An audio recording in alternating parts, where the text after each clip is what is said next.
hub in Germany, where she designs experiences for the Hello Magenta assistant. Prior to that, she led a team that designed conversational experiences for Bixby, Samsung's intelligent assistant at their R&D institute in Bangalore. She is a graduate of the IDC School of Design in IIT Bombay, specializing in interaction design. Today, she's going to talk about why businesses are looking at designers to build their voice and conversational AI experiences in a way that can make impact on the customer's life. Please welcome Anshumali Barua.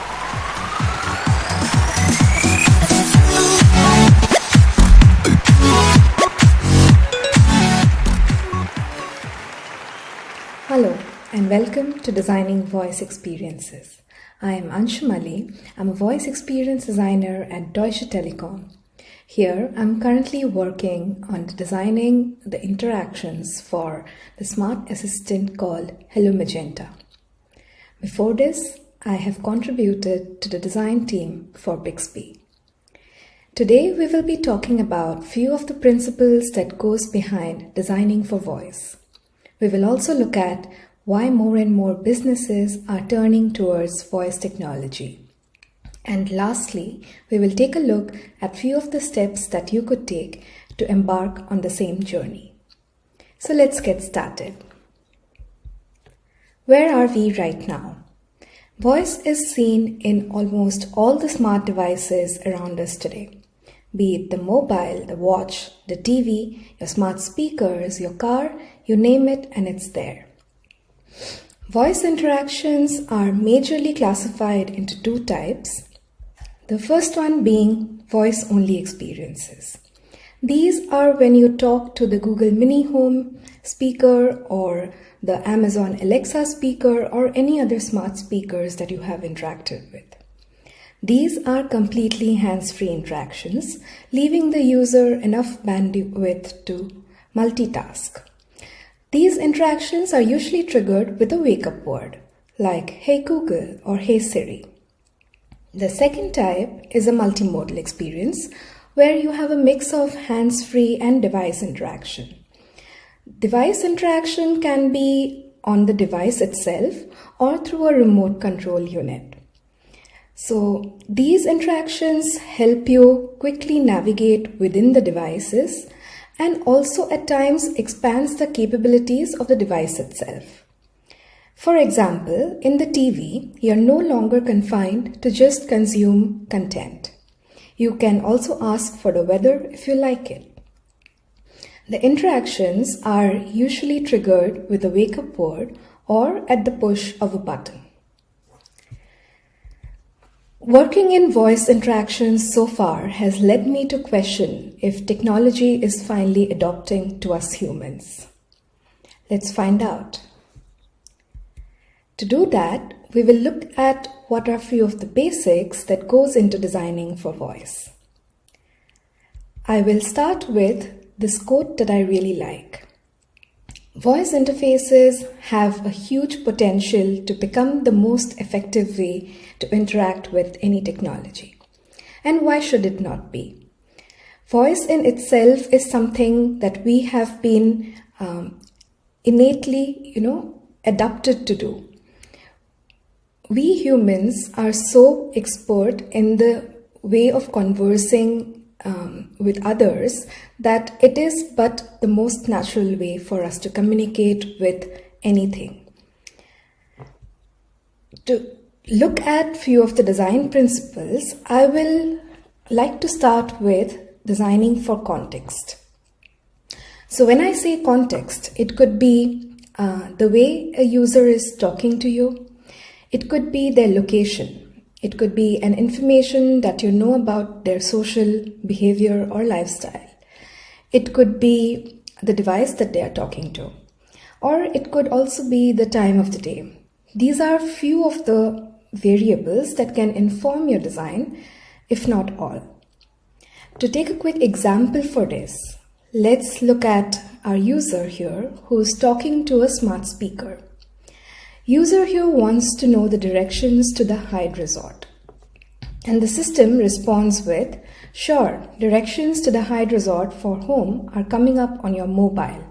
it would take you 43 minutes by car. So what's happening here? We have understood that the intent of the user is to find directions, but they're speaking to a smart speaker device without any visual reference. Directions inherently are something which is long, the information itself is very long and might not make much sense to the user if you read everything out. So we give them the result in a way that it can be used in the most useful way by the user, and we also direct them towards the device of output. In this case, it's the mobile. While doing so, we also give them a small snippet of information which might be useful in the same modality that the user is conversing to us with, that is, through the speaker. The next principle that I would want to talk about today is the cooperative principle by Paul Grice. This principle talks about the assumptions that every participant in a conversation will attempt to be truthful, informative, relevant and clear. And we should be following the same principle when we design dialogues for our users. Let's take an example again. Here users want to find out if the Hyatt Resort is open. And the system responds with, the Hyatt Resort is closed at the moment. This in itself is a very valid response, Whether it's open, no, it's not open. But we provide them an additional snippet of information called it opens in an hour. So what have we done here? We have understood that the intent of the user is to look for the business hours of the resort. Now, when we give them the result, we look at what is the most relevant answer that can help the user to plan their next steps. We can definitely say it's closed, but if we tell them that it's open in an hour, they can plan to go there then. The third principle that I will like to present today is talking in turns. Now, this is something that we all do at a regular basis in all our conversations. It helps us take the conversation forward. It can help reduce errors, and it is also a chance for both parties to repair the conversation if there is a misunderstanding. Let's take an example now. Here, the user wants to book a room at the Hyatt Resort, and the system responds with, sure, when would you be visiting? And here now the user has a chance to clarify some bits of missing information that was there in their original utterance. And that is on the 10th of December. So what happened here is that we understood that the intent of the user is to make a reservation at the resort. And with the result, we basically seek out information that can help us complete the task for the user. While doing so, it also gives the user a sense of control over this interaction. They do not feel like the system is making decisions on their behalf. At the same time, it allows for a graceful recovery of the conversation. Apart from these three principles, there are 2 points that I would like to additionally point out. The first one is that design a system persona. We as UX designers have so far derived user personas for most of our design problems. But here you have a chance to also define the system persona. It's ideal if you do that because the moment users hear a voice, they usually form a mental image of what's behind the voice, the personality behind the voice. It's ideal that you design it yourself and call it out for your brand because it helps you in 2 ways. It helps you expand the identity of your brand. And secondly, it gives you a consistent benchmark based on which you will be designing all the voice interactions for your brand. And the next point that we will talk about today is that design for memory. The first time you speak to someone is not the same when you speak to them for the 5th time or the 10th time. The same applies here. This is a chance where you can build a sense of trust You can delight your users and also you can establish a relationship with your users. They will feel much more comfortable speaking to you. And while we have all of these principles to guide us, let's not forget what we have learned from our traditional UX so far. Set the right expectations always. It should be very clear as to what your assistant or interface can do and what it can't do. We should orient users at every point. You should tell them what stage you are in, if you are listening to them right now, or you just need some time while you're processing their request, or is this the end of the conversation? Please tell them what state they are in. The third is maximize user control and freedom. At no point should the user feel that you are making decisions on behalf of the user. Fourth one is be consistent and always follow standards. Be consistent in the way you write your dialogues. It's very important that the user feels that the personality of your interface is maintained throughout all your dialogues. Fifth one is chunk information.